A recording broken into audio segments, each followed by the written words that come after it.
You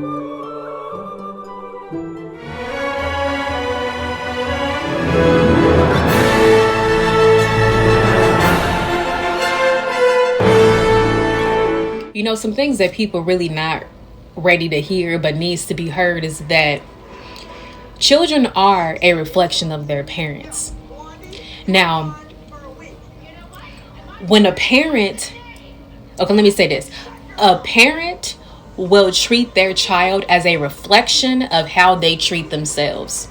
If you have a parent where the thing that that makes them feel good is them buying things for themselves, if they're like a materialistic person, then you'll see them raising their children to be the same. They'll raise their children by giving them so many items, so many materialistic things, as if that's going to compensate or suffice for love. But also, if you have a parent that is not necessarily the most confident, they don't have a lot of strong self-esteem, they cannot implement that and exude that and perform that way in front of their children for their children to absorb. Parents are the child's first teacher. The children naturally look up to their parents to see how should they behave. So if a parent has a very foul mouth and they're always using all of these obscenities and profanity, when a child is saying that same language, don't look at the child. It's the parent that was setting the poor example. When a parent is a type of person that is a taker, they're always taking advantage of people and trying to get over on somebody. They're teaching their children to do the same thing because the child is going to adopt those same qualities. When a parent really loves themselves, they have high self-esteem, they love themselves unconditionally, they have self-care, self-love that is very strong, it's going to reflect on how they treat their children. They're going to love their children differently, like a whole lot harder, because the parent has learned how to love themselves fully and love their inner child. Now they know exactly what to do for an actual human being, this child that they have created. As well as when a parent learns how to heal themselves, then they are able to help their child to heal themselves. If a parent has only met themselves at a certain level and their child is facing with issues within life, if the parent has only reached this level and the child is dealing with stuff at this level, the parent just cannot help them. So the child is left neglected. The child is left to figure things out on their own. The child is left they're out here kind of winging it, doing what they can do because they did not have that person that they want to go to at first to teach them, cannot teach them. And the foundation is set in childhood. So if their childhood is not set up the right way, it will implement how they behave as an adult. So it's not to place the full blame on the parent, because eventually there has to come a point where the child has to do things for themselves when they become an adult. But had the parent set up a better foundation for the child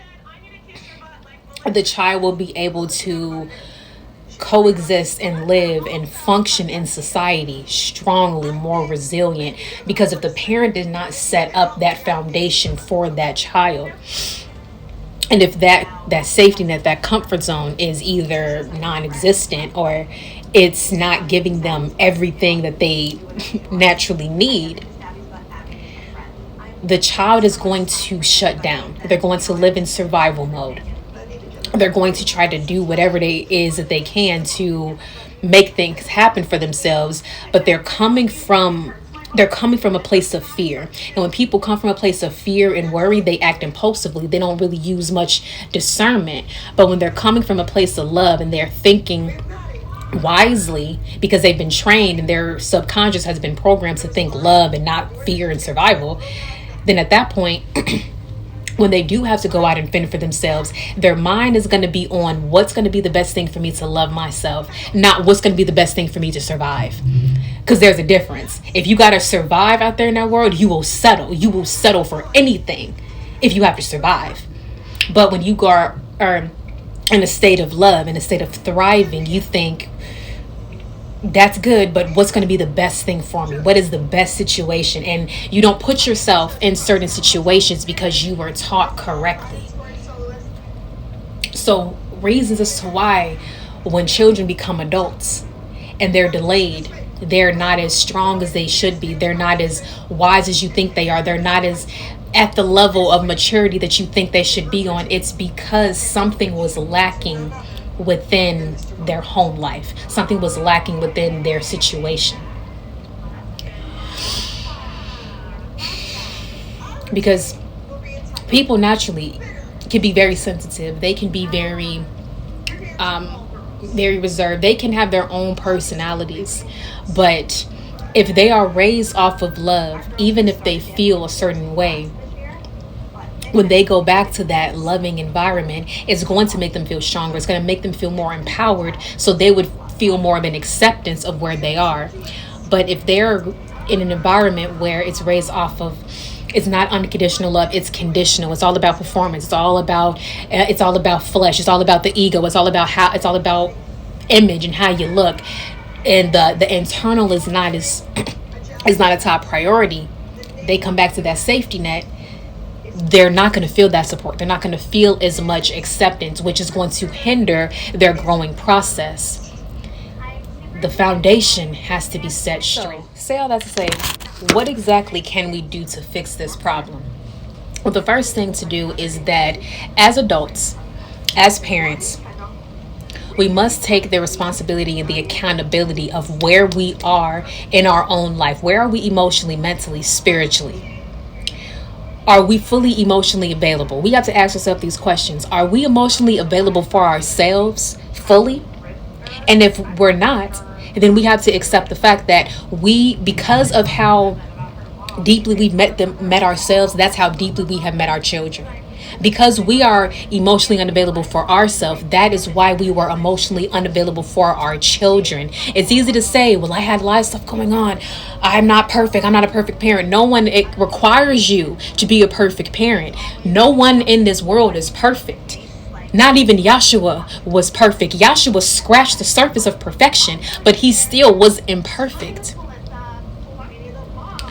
No one expects you to be perfect, and saying you're not perfect, saying I'm not perfect, does not take accountability for the things that you have done wrong. And that's a lot of things that people think about in this world, is they think, well, I'm not perfect. No one's asking you to be, but we are asking you to strive to be a good person. Be a good person for yourself and for your children, because if you're broken, you're raising broken children, you're going to have broken adults. And what can happen is when you have those broken adults, how can those adults go out and function and live on their own in the world? How can they function in society if they can barely function in their own home, if they can barely function within themselves? And because of how parents have, not, what's wrong with me?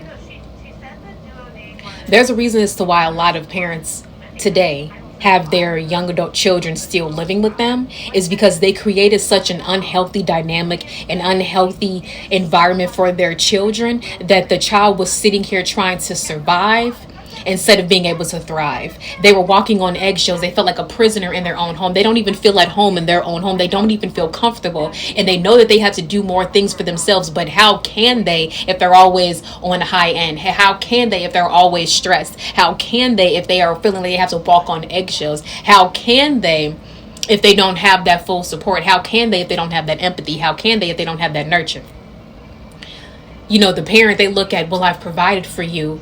You've provided material things, but do you provide the internal? Do you provide the love, the empathy, the nurture, the affection, the attention, or do you just brush your kids aside? Do you just treat them any your kind of way and just expect them to just take it because you're their parent?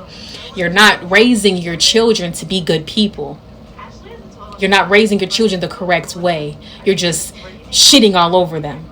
And it's very heartbreaking to see that because parents have made their decisions consecutively and consistently, even though they may have been thinking that they were doing the right thing, the reason as to why they thought that toxicity was normal is because it's been normalized in their own life, because they did not meet themselves. Because when they were around their children, they had moments where they would get triggered, and because they hadn't dealt with that emotion, they lashed out that emotion onto their children.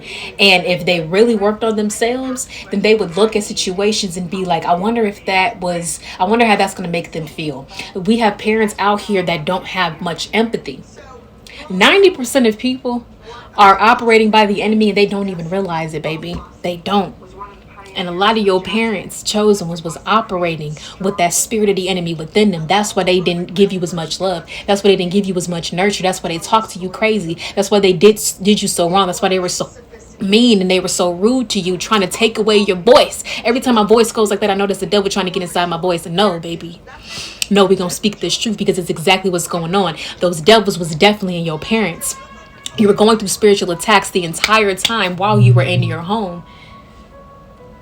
You were. Because if your parent fully had that divinity within them, if they fully had that God spirit within them, then they would have looked at how they were treating their child and they would have thought, that's not what God would want me to do. That's not how God wants us to love. That's not how God wants us to parent. That's not something that God would be proud of.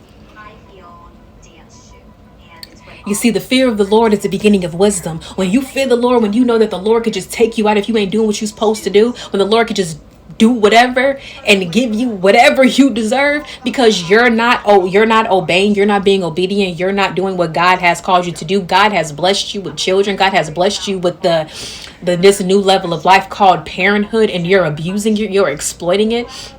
You have some people where they don't think righteously, all because they do not have that God spirit within them. The difference between you and your parents, chosen ones, is you have a strong relationship with your creator. And that's something that they do not have. That's why they've been stuck. That's why they stayed in this repetitive cycle, because they didn't even know how to get themselves out of it, because all they did was went to what was familiar, went to what was comfortable. They didn't go to what was different. They didn't go to try to get themselves out of that pain. They didn't lean on God. Instead, they wanted to try to figure things out all on their own without God. And they thought that them just going to church every Sunday and dressing in their Sunday's best was going to do something. Baby, if you don't do the work outside of church, you're not really, we know this. So listen, learn from their mistakes, learn from what they did wrong, and vow to not make those mistakes again, because it stops with you no more.